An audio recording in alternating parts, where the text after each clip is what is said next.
love when the countdown happens and then there's like this look of consternation. You're like, what? I'm looking for my notes.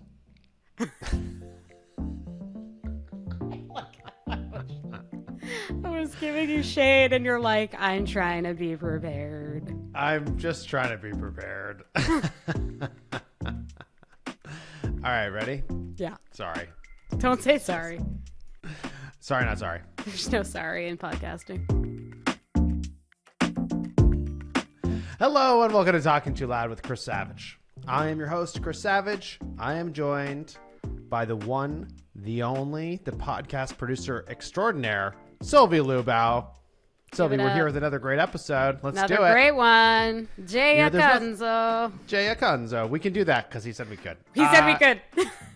So there's nothing like a podcast episode with a podcaster about podcasting. Jay is a showrunner. He's a creative strategist. He's a storyteller. He helps people be storytellers. He helps them figure out how to become capital T talent, and all this kind of stuff is just one of those great episodes that's just very meta, very fun.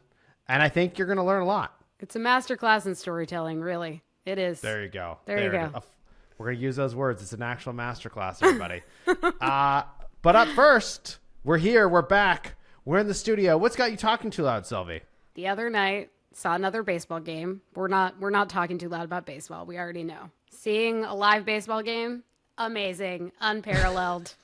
Doesn't get better than that, folks. On the way home from said game, I was taking the Q train, 7 to the Q, and someone got on who he was carrying a child's keyboard and sort of scream singing. Okay. He was a performer, and this was his... A busker? A busker. This was his thing. Mm-hmm. And like you couldn't not laugh. Like it was so out there. I don't know if I've ever seen anything like it. And he's like singing like happiness. I'm like looking at the person across from me, okay, on the subway, and I'm like smiling. And you know that moment where you're like, you just want someone to like kind of be in there with you. Yeah, like you don't want to be alone. You don't want to be alone. You're like, we can both acknowledge this situation. She was giving me nothing. Zero. So I'm talking too loud about the fact that people need to show up for strangers when silly moments happen in life. That's what I'm talking too loud about. Wow. I know. Okay. That was a weird one. Very specific call out to the world. Situational, yet global. Please. That's how I roll. Show up for strangers in silly moments. Yeah. Acknowledge the silliness. You don't want to be alone. Exactly. We want to be part of a community. You get it. Of course I get it. Oh, see, I'm the guy who's laughing too hard in everything. So like if there's a movie and I'm like, it's dark humor and I'm just like laughing, like guffawing. And I'm like, who else is with me? Who's here? I'm willing to go first, but come on, who's coming? Who's coming in the water? And, you're the Jerry Maguire of laughs. There you go. Yeah. That's you. What has got you talking too loud? You know, I think it's probably that my kids are back in school. Back to school. And it is very different vibe around here. It's quiet. It's bizarro. Yeah. My kids are so tired every day when they come home. They're like excited to go, and they also don't want to go in the morning. And then every day they report all the great things that happened, and then they like fall asleep like an hour earlier. Dinner plate. And this is like the thing that people don't understand about parents with young kids is so much is predicated on just their sleep, right? Like, are these children sleeping? Are they sleeping in their own beds? Sleeping? Are they sleep? What hour are they going to bed? We don't care if they're all right. The kids are all right. We don't care. Are they sleeping? No, we're talking about parents. Are the parents okay? Are the parents okay? Parents okay? Do you understand there's this moment that's like normal, which is your kids go to sleep, especially if you have two. Once they're both asleep, you go, I can do adult stuff now. What can I do? And you're just like, you want to like read a book, you want to watch something or play a video game or talk to a friend. Adult. Just do something. And so then in the summer, the kids just stay up later and later. They don't want to miss out and whatever. So now back at school, they're tired. They go to bed earlier. I have my precious time and it's lovely. And so, you know me, I'm a dad. I'm living my dad life and I'm very excited for that. But I'm very excited for our guest, Jay, very much a dad, living that dad life, excited about, I think his kids are 4 and 2. So he's in the thick of it, but he's fired up about creators, creating at work, how to get comfortable on camera, all these different sorts of things. So let's jump into that interview with Jay Acunzo. All right, Jay. Well, look, good to see you, man. Thanks for coming on the show. You too. Yeah. Yeah, it's great to talk to you both. It's been a while. The band is back together. Yeah. I know, Here right? we are. The first thing I have to ask you is, what's got you talking too loud, Jay? So the immediate image that pops to my head, I have a 4-year-old and a 2-year-old. And my little 2-year-old is at the stage now where he worships his sister, but he can't say the words that she's been speaking out loud. I mean, her language is insane. Yeah. We like to joke, there's no inner monologue with my daughter. There's only monologue. And my wife is introverted. So we're like, where did she get that from? Yeah. My son has been a little bit more quiet, but around his sister, he just parrots everything that she says. Yeah. And so lately what she's been doing is she's just been like shouting out some kind of weird magical command from some Disney show with like a wand in her hand, and my son can't quite muster the same syllables, but he's like trying really hard and then like chases her down the hall shouting it. So the thing that has me talking too loud is, we had a dog before we had kids, and I was like, this is the greatest creature of all time. Yeah. And my friend who had a daughter was like, you don't even know. And I was like, I couldn't possibly love anything more than I love my dog. My kid would be ahead of it, but like similar. Nope, different universe once you have one kid. And I was like, all right, that's it. I'm done. This, like, I can't possibly love anything else. How am I going to find room for number 2? And then 2 years ago, we have number 2. And it's like, oh, there's plenty of love to go around. There's nothing in the world that I would love more than my relationship with each of my kids. Oh, wait, no, there is something more, which is watching my 2 children love each other and play with each other. Yeah, I thought you were going to say you wanted a 3rd and a 4th and a 5th after that. Oh, no. One of the things non-parents don't know is coming if they have friends with kids, even if you don't have kids yourself, is there are people in your life who are awesome couples who eventually have this like impasse they reach, which is like they're not on the same page about the number of kids. And thank God my wife and I were both like, we want dicey. 2, right? That's and then dicey, There's we a lot of were people like, we knew that heading in. There's a lot of people who have that 3rd, and then it's just like it goes from man to man to zone, and it's even harder, which is hilarious. So Yep. No, one kid is like 1 kid, 2 kids is like 10. Yeah.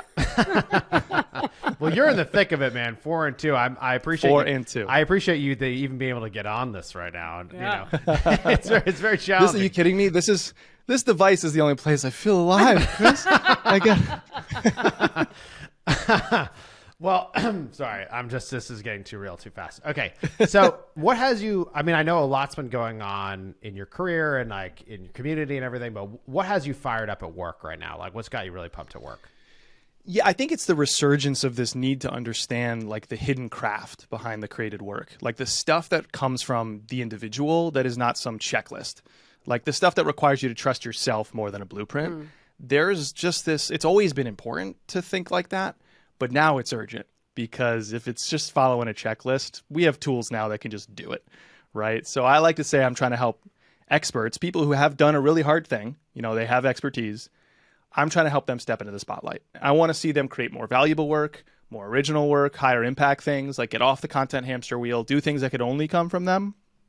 A joke I have with my producer of my show, Alana, we talk about like the creative fingerprints part of the production process. Like we're looking at, telling the story of this entrepreneur, or, my show tells a lot of stories of people who create content. And then we're thinking about, well, where's our creative fingerprints? Why is this uniquely from us? Yeah. And how does that make it an original? How does it make it both valuable to the audience? Because we don't want to just pull some stunt to try and stand out. Look, we're different. It's not that. It's authentically from ourselves. How is this coming from us, from our perspective? And so we did that. We've said that phrase for about a year now. And then, as AI has gotten more and more popular, one of the jokes that has arisen is, LLMs, large language models, right? Bots are powered by, like their foundation is an LLM, a large language model. Okay. Well, human creators, human storytellers are also powered by an LLM, little life moments. I like that. Look at that. I like it. Nice. And I do see this very bright line emerging between the folks that trust themselves enough to draw from those little life moments to create things, to imbue the work with their perspective, to even just tell small stories that arrive at big meanings, like not as case studies, but as allegories, really. Like, here's something that I observed that reminded me of this profound insight about our work. I see a line between the people willing to do that and the people who are not. And I'm trying to make sure more people are. Yeah, I love that. And I want to go deeper. I'm also realizing that if someone doesn't know you, I would love for them to have the highest level view of who Jay is. So can you give us, Sure. I mean, I was also trying to think, the first time that you and I worked together, was that the promotion of 1-100 or was it before that? Do you remember? Like in a formal capacity, yeah. I mean, we knew each other through the Boston tech scene for a while. You know, I started at Google in the Boston office, was the head of content for HubSpot briefly, worked for a tiny startup, and then a VC firm, all in Boston. We've been, running in those circles for a while. It was the first time we worked together, I mean, was the formal capacity. Yeah. Like, I remember I worked with, I'll never forget the premiere of 1-100 because it was such a cool project at an actual theater too, in Kendall Square, I think in Cambridge. Yeah. And the first formal capacity that I worked with Wistia was helping advise on the trailer and the positioning of, and like the premise articulation of the documentary series. And actually, if you flash forward, I can draw a straight line from that moment working on the premise of the series to a lot of the work I do now is working behind the scenes. I like to joke I'm sort of like the Rick Rubin of podcasting with less beard and no psychedelics. But for experts, like I am working with experts to feel like, okay, you have expertise. I want you to take that expertise and create an original premise, like no more generic shows. So a bulk of my business is that. And if I remember correctly about the trailer for 1-100, it was basically you were pushing us and you're like, hey, there's not enough drama in this thing. Like, you need to bring the drama into this moment. We love the drama. And I remember that was like the moment that we were like, oh yeah. And we went back and looked at like and we're like, oh, this moment is drama and this moment is drama. And like, we're going to smash the drama together into the trailer. And that was this interesting moment, I think, for probably all of us. Because like the premiere was crazy, but also like the trailer of 1-100 was seen millions and millions of times. And we used it as an ad. And so a lot of people just saw it as like, oh, Wistia made this feature-length documentary.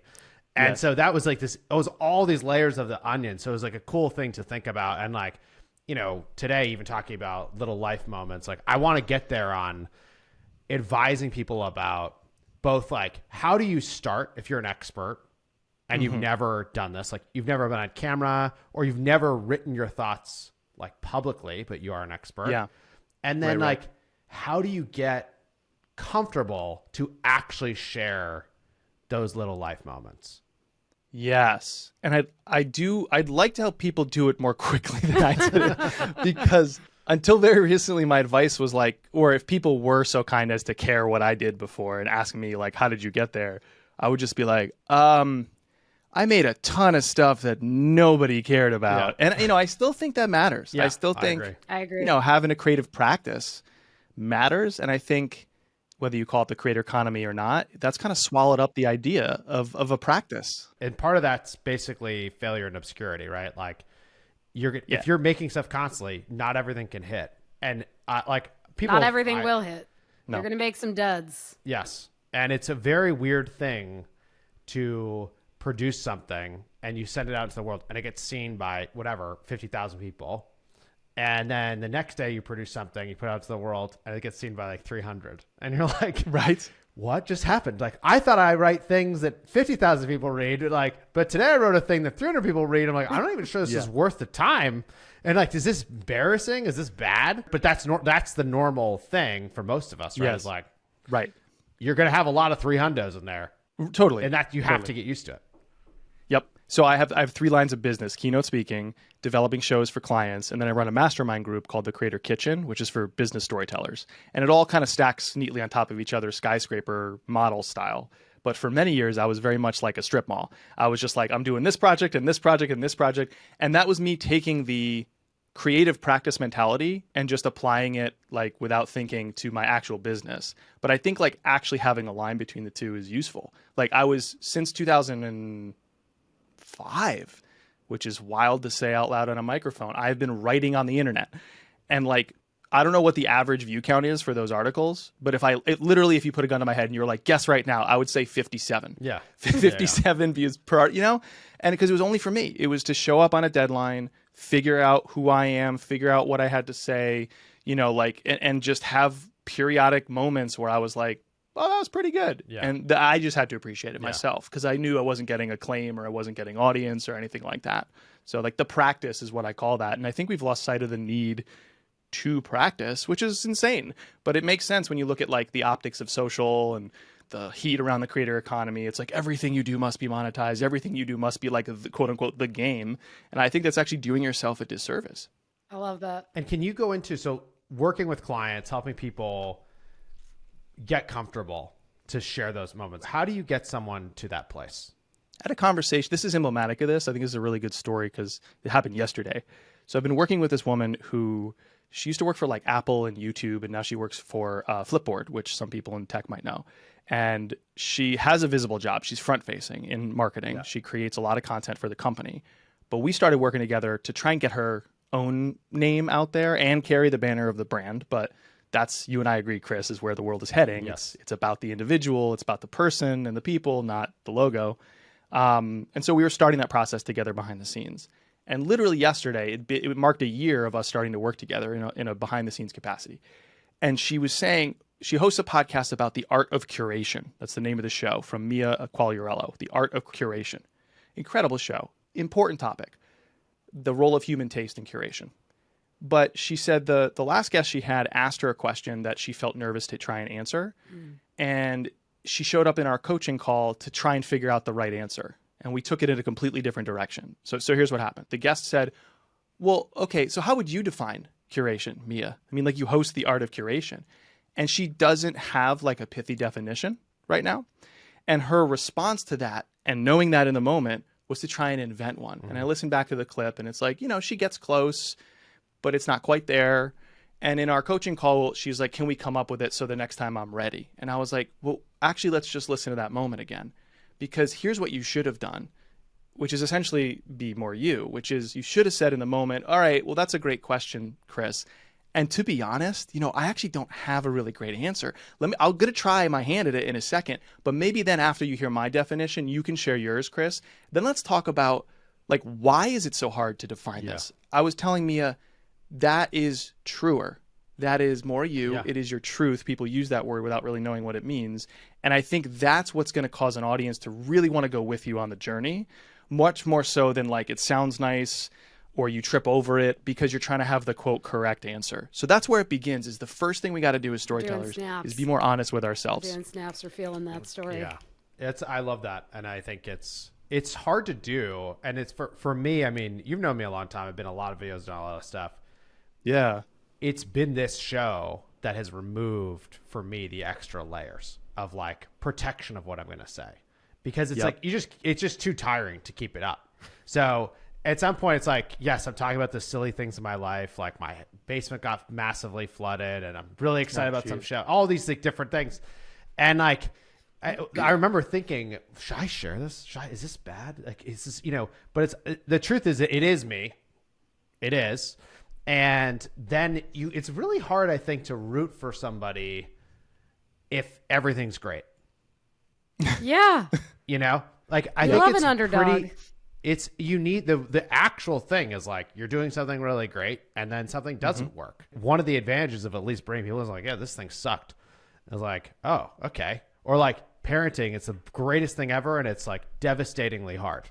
It's like, yeah, well, you're walking around with no sleep and you're confused. Like when someone's late for a meeting, you're like, why the hell are you so late? Like, you understand the like alternative I have to this at the end of the day is like, I'm gonna have to do extra work. And like, there's all these things in there. Yes. But for at least from my experience, it was just like only doing this over and over and being tired by keeping the wall up is what caused the walls to just like fall down. And it's like, of course, the truth is when we hear those other moments, like that's what we connect to. Is like the real stuff in people's lives. That's what people don't seem to understand in the business world that a lot of people understand in the arts, which is what people connect to is not the action. It's not the topics. It's the story's Yeah. emotion. Yeah. It's the emotional stakes and the meaning. And like, you know, here's a really simple example. In our mastermind, we have people that keep chickens in their backyard. Yeah. And like want to talk about that, but they teach marketing, or they love skydiving Yeah. and they teach, you know, UX or something. And what you see is this delineation between chatting with them as people and them lighting up about the things they Yeah. love, and then their content feeling really generic, Yeah. very commodity stuff that anybody could have created. And it doesn't take much to just like scoop a little dollop, tiny little bit of like, so you were doing this thing with a chicken the other day, Yeah. and that made you realize something, which, that kind of sounds like marketing. And as long as you go further, it's a paradox. People think that to connect externally, you have to think, what does one in my audience do? Everyone knows the importance of AI to marketers today. In this Yeah. post, 6 things for AI, you know? Yeah. People, they speak in general, broad terms because they're thinking about what do they want to hear from me, or what does one do in this scenario, and I'll teach to that. And I think the problem is they've probably tried to tell a personal story before and it didn't hit. And so they retreat to the general. And my thing, the paradox is to connect deeper externally, you actually have to go deeper internally. And because there you arrive at not just what happened to you. You know, it could be profound and change something in a drastic way. It could be a seminal life moment. It could be something bad like a flood, or something fun like something your chicken did. It's not that you just stop at the topics and the action. If you go further internally, you get to the emotion. You get to what it means. And that's what people connect to. And if you don't believe me, think about Ted Lasso, right? A lot of people don't care about soccer. A lot of people don't care about sports. But that show, very famously, is about kindness, and it's about people evolving. Stephen King. It's not really about horrifying characters. It's about the feeling of isolation in Carrie or something like that. Or Spider-Man. Right? I mean, with great power comes great responsibility. It's, yes, there's a voyeurism to watching a superhero swing through the city of New York, but it's really not relatable to say, there's this teenager and he got bit by a radioactive spider, and like, that's super relatable to you, right? Yeah. But what's very relatable is somebody who has a responsibility and a home life, and they're trying to somehow figure out, how does this fit with like the gifts that I've been given in my life and helping other people and all that. Profoundly relatable. So like, people in the arts seem to get this, and people in the business world ought to catch up, because the alternative is you just stay on the hamster wheel and keep churning out, you know, forgettable things where nothing is working. So you got to do more. Here's something that made me think of, because I think another thing that trips people up when they're going from personal to business is they either haven't mastered the art of the segue, or they feel really uncomfortable by being like, hard pivot. Like, what advice do you have for people who are trying, you know, they're trying to do the dollop, as you said, but they don't know how to move to the next topic? Yeah. Oh my gosh. So I'll slip you a 20 later, because I clearly bribed you to set me up perfectly or something. I don't know where you came out with that, Sylvie. That was perfect. Because I'm thinking about this all the time, which is, there's this awesome little phrase that once you hear it, you won't unsee it. Like, storytellers will either say it overtly or remix it. You know, really great storytellers omit it, but it's implied, but it's always there. So the phrase is, to your point, I'm making that pivot, that's the thing about. So the little mini structure people can use to tell a small story from their personal life with big meaning.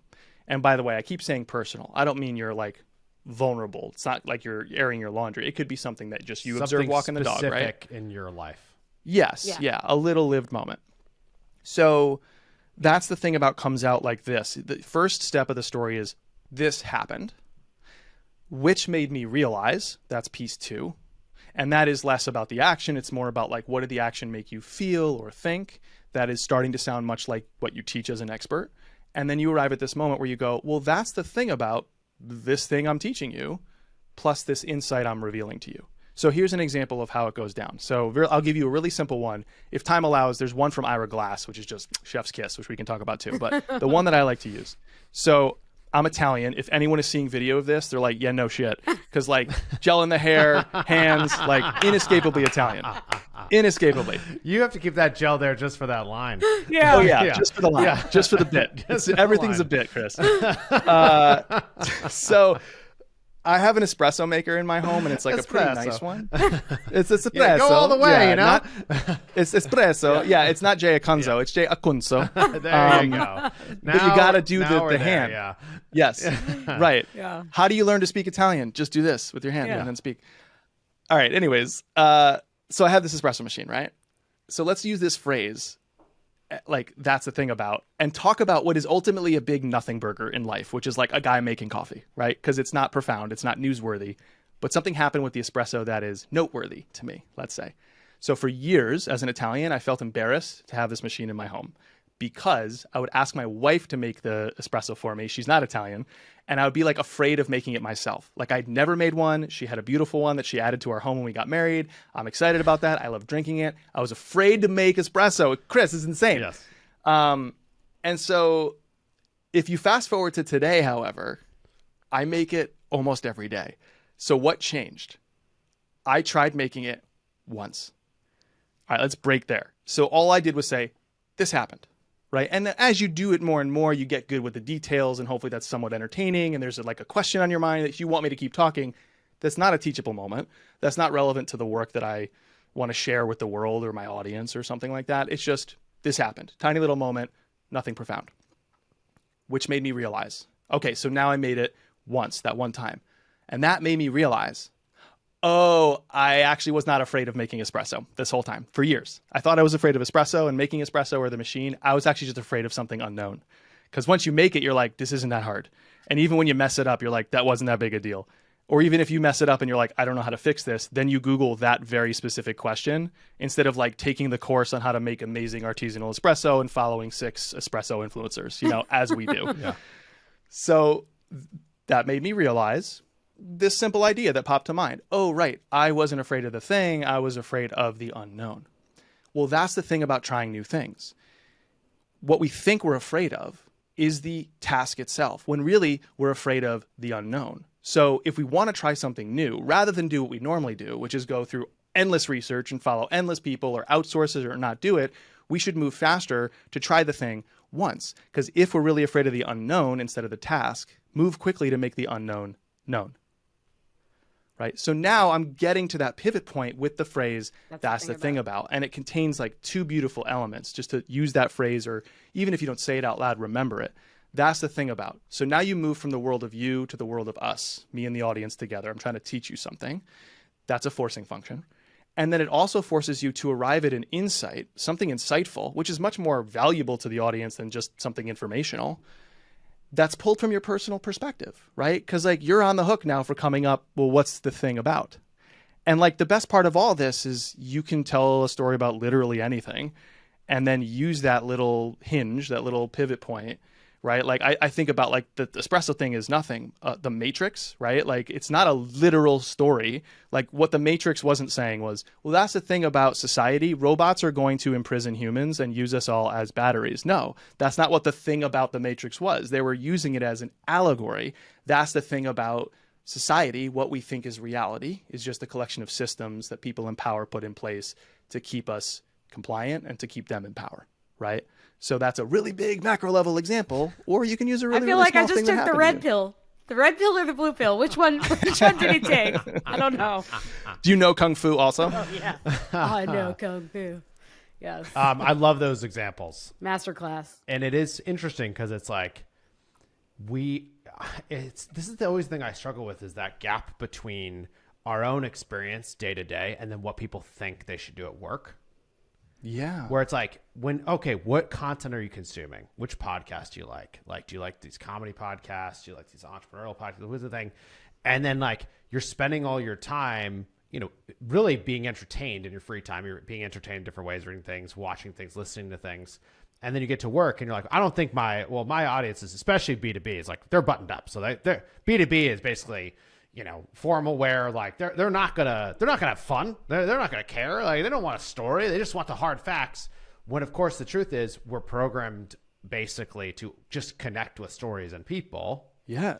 And so there's this huge opportunity. And I mean, you and I have been talking about this opportunity for like 4 years, I think, 5 years at this point. Yeah. I mean, I remember the first time you told me like what Wistia is really about is helping make the business world more human. Yeah. And I was like, yeah, that's it. Yeah. Like you used to be beating that drum. That I think the phrase that I got from you was, you know, you don't market a product, you market a mission. Yeah. But like, that's the same idea of like, you know, and then people take that and then they ask you, Chris, or me as a storyteller, to ask us questions like, well, how long did it take you, Jay, to come up with that episode? Or, how do I take an episode and repurpose it into 17 pieces of content? Which, oh, by the way, if the original thing is crap, all you're doing is smearing tiny bits of crap on the internet. Yeah. Oh, by the way, but like we're anchoring to the wrong things. Like we're always, as business owners and entrepreneurs and marketers, as professionals, for some reason we're stuck on the container.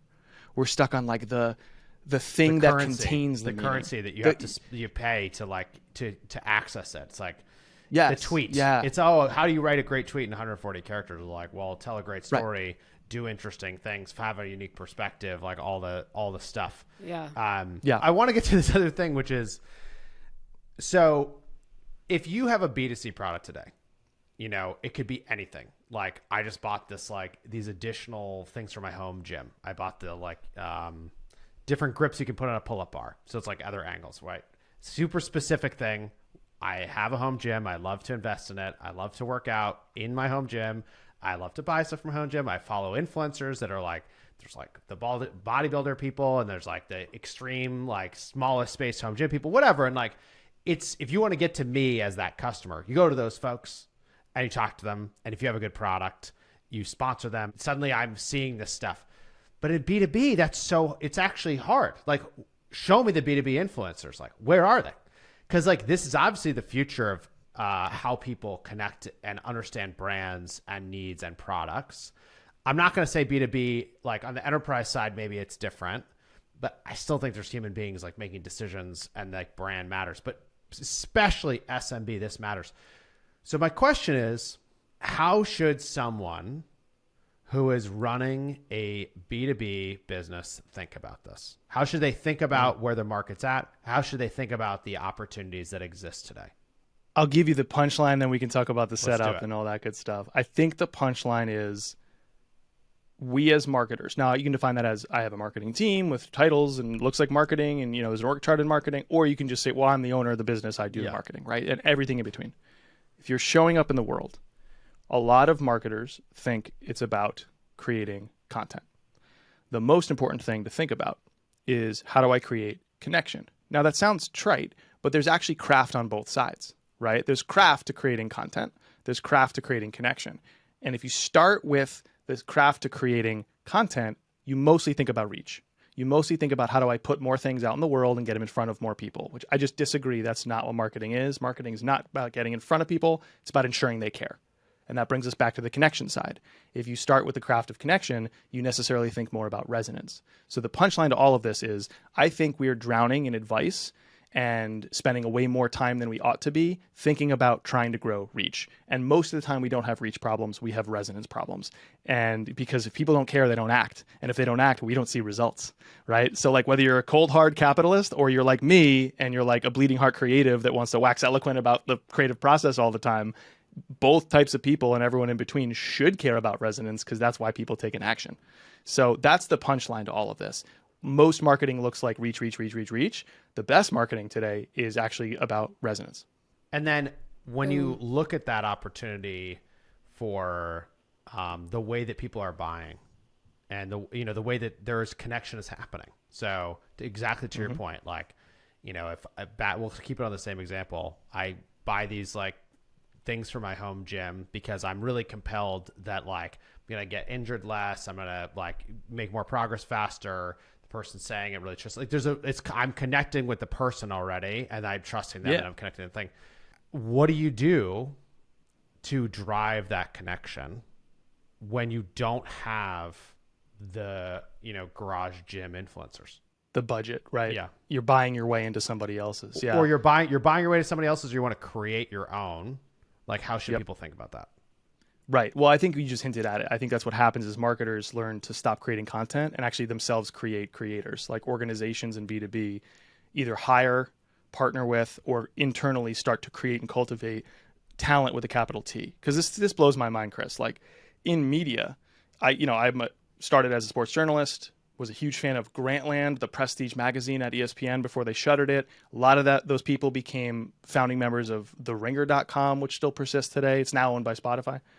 And when I think about my relationship with them, number one, I'm tumbling through personalities. And then I wake up one day and I go, oh, I'm a huge fan of the brand, The Ringer, Grantland.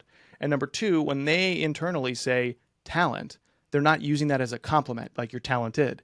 They're like, you are the front-facing communicator whose job is to actually learn this very difficult skill, which is to create that connection between audience and an idea, and an audience and you, audience and the brand. And in B2B, where is the talent typically? It's either non-existent or it's a 5% time of the executive. You know, I get this all the time where like sometimes the people who come to me are from corporations, not individual like authors and thinkers. And they're like, we want to make a great show.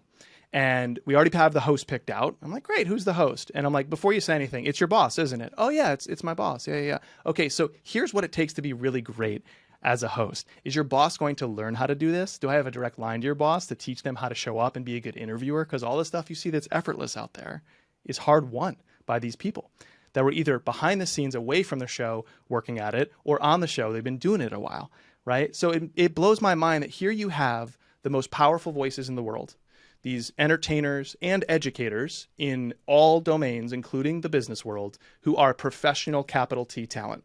And then we go, I think my boss is going to spend almost no time thinking about this, and we're going to launch a podcast, and we are also going to be on the list of 5 to 10 episodes, which is what the data shows exists in the world, 5 to 10 episodes among weekly listeners. Can you get on that short list against capital T talent?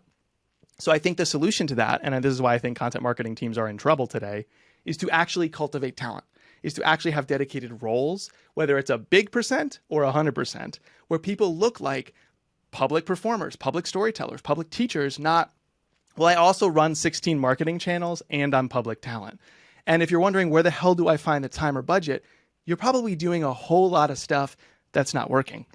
So the first thing is do an audit of what's not working, kill that off. And before you do the same kind of motion in a new place, just consider there might be an entirely new motion or skill that you need, which is to be the role of talent.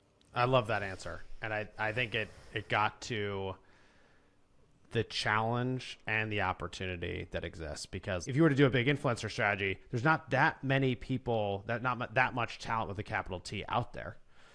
So it's an opportunity for there to be more creators, and there's an opportunity for people to grow more of them internally. And it seems like if you look at the mega trends that are happening, this is like one of the biggest mega trends like happening today is this opportunity. I completely agree. You're going to have this collection of content, which is sort of like checking boxes. And sometimes that's useful and most times it's not. But like, let's not be naive here. A lot of organizations are going to create a lot of that content for better or for worse.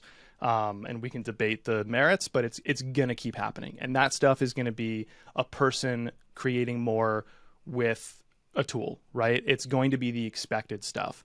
But when that's the stuff you create, because it's a commodity, it's not overly valuable, it's not overly original. The only way to compete is you have to reach others before others like you do, right? Because you're all saying similar things and creating similar types of content. I like to think of this as like you're all in a cage, let's call that commodity cage, and you're all on hamster wheels and you're trying really hard and you're looking at your competition. You're like, I'm going to beat you so hard. I'm going to repurpose my podcast so hard. I'm going to rank on search so hard. I'm going to go viral. And I'm like, sir, you're on a hamster wheel. You're going to go nowhere, right? But like, point being, people are going to keep doing that. The hamster wheel is not going away. But I do think that the differentiating factor out there is there some kind of perspective that you can imbue your topic with? Like, as people who do shows, I'm pointing to all of us, we understand the value of having a show premise, right? And that's a developed, considered strategic thing, which is more than your topics. It's also your angle into the topics. It's your perspective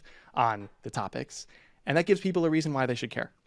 And so if you're internally and you're like, I only have 5 hours to spend, my question is, how do we make sure you spend those 5 doing things that are higher impact? In other words, more of your work works so you don't feel like you're on the hamster wheel. And I think it actually starts with just, what's the overall premise? People talk about brand story. This is different. This is like, I care about making business more human. So do a lot of people. Okay, but I think about it this way. Or I teach creativity in business, but I think creativity is the sum total of lots of tiny choices. It has nothing to do with anything big. So my entire lens, which is what the word premise really means, it's the thing from which everything else follows. My entire lens is, I'm going to show up and I'm going to demystify the creative process. I'm going to take big things and show you the small things. So then you can start to make your own big things by focusing on the small. That's a premise, right? Yet another creativity and business podcast we don't need, but a creativity and business podcast or brand or newsletter or thinker that has that premise, that angle. Now you're differentiated. So everything you do stands a higher likelihood of both standing out and connecting deeper, right? So all this, I think, starts with not overhauling your business and creating a bunch of like talent pools or training grounds for individual hosts or whatever. It's just, can you give everybody almost like a pair of goggles to see the world better so that the current work they're doing works better, right? Can you develop a stronger premise so that every single thing they're already publishing starts to stick? And then over time, they're going to have their own opinions and views on that, which is when they start to act more like talent. Yeah. And it just makes me think about internally as your company grows, you have people who have to do a lot of communicating, and if you're lucky, you figure out that you also don't just talk about the work when you're communicating. You talk about your life. You talk about things that happen to you. You do things that like, totally, help you relate to others. And like, as you're thinking about what Jay is talking about and what Sylvia and I are talking about here, like there's a massive opportunity. It's hard to go after, but if you can't take the right steps, like the impact can be so huge. And I'm just really excited. I'm also super excited for you, Jay, like seeing you and your career and how this has evolved, and like you're in the right spot. You're helping people at exactly the thing you care so deeply about. And it's awesome to see that. Thank you. It always looks easier from the outside looking in, right? You know this as an entrepreneur. I'm hearing that and I'm going, but this, that, and the other thing, right? But what feels really, really nice is like, I think there's an alignment between the moment and the meaning for me. Yeah, that's awesome. Okay, I want to do one quick rapid fire section before we go. Cool. This is called the naming game. So we're going to put your creatorness to the test. See how much creativity, your wordsmithing. Yes. So this is called Name That Thing. Are you ready? Okay, I'm ready. I'm going to give you some descriptions of something, and then I would like you to come up with the name. Okay, these are fictional things, and I'm trying to give them a name, like a brand name. Like they're things that don't exist yet. Up first, a new Crayola crayon color. Robin's egg yolk. Sounds good. You know what it is, though? It's robin's egg blue and yolk yellow, just mixed together. It's just a delightful springtime green. That's all it is. Oh my God. I was like, how is this thing going to go? I'm looking at these notes. I'm just like, is this going to be a disaster? But no, first one was a hit. So it's up next. Coming out swinging. Name that thing. A mocktail with watermelon, cucumber, lime, and soda. Everything diluted but the conversation. Oh my God. Too quick. Okay. Because you know why? Because like it's all kind of like a little weak but still flavorful stuff. Cucumber, watermelon, it's watery things, right? And you're not getting drunk, so the conversation stays pretty strong. Okay. So now do the exact same thing. Watermelon, cucumber, lime, and soda, but this time it has gin in it. Everything diluted but the conversation. Okay. Okay. I like that too. All right. Next one. Who's the last one? Last one. A new podcast about visiting pizza shops all over the country. My dream job? I mean, let's get real here. New podcast about visiting pizza shops all over the country. Spinning pies and spinning yarns. I don't know. It's really bad. That's really bad. Take it. Look, Jay, so good to see you. Thank you for coming on the show. You too. This is a delight. Where can people connect with you to follow you and learn more? You're a very quick jaunt over in your podcast app to Unthinkable, which is the storytelling podcast that I host, or jayacunzo.com for all of my books, my speaking, my coaching, my mastermind, you name it. Amazing. Good to see you, man. Thank you.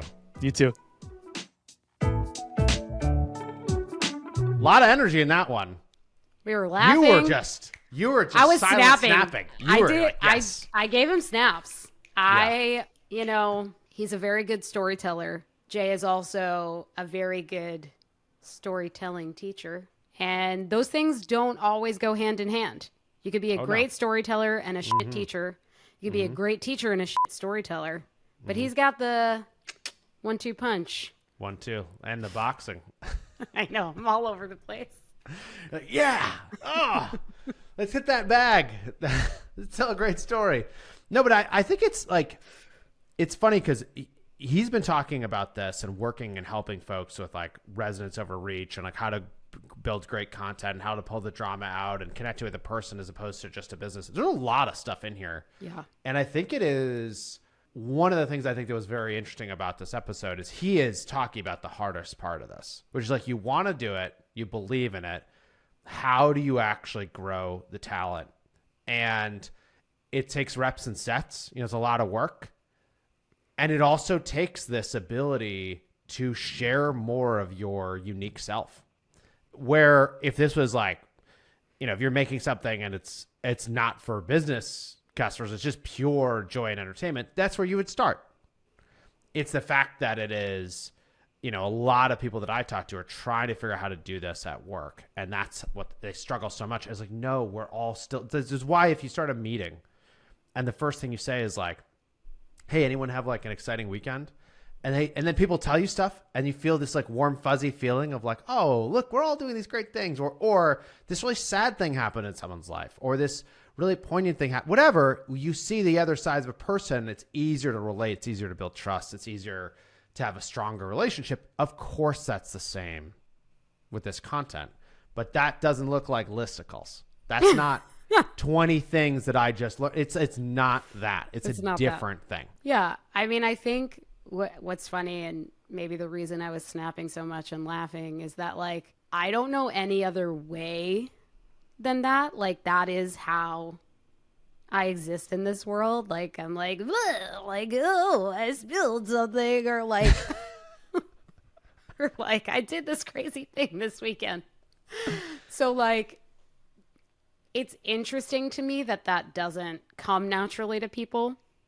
Yeah. But it also makes sense that, especially like the higher up you get in a company, like, I feel like there are more messages that's like, you're supposed to be like, buttoned up.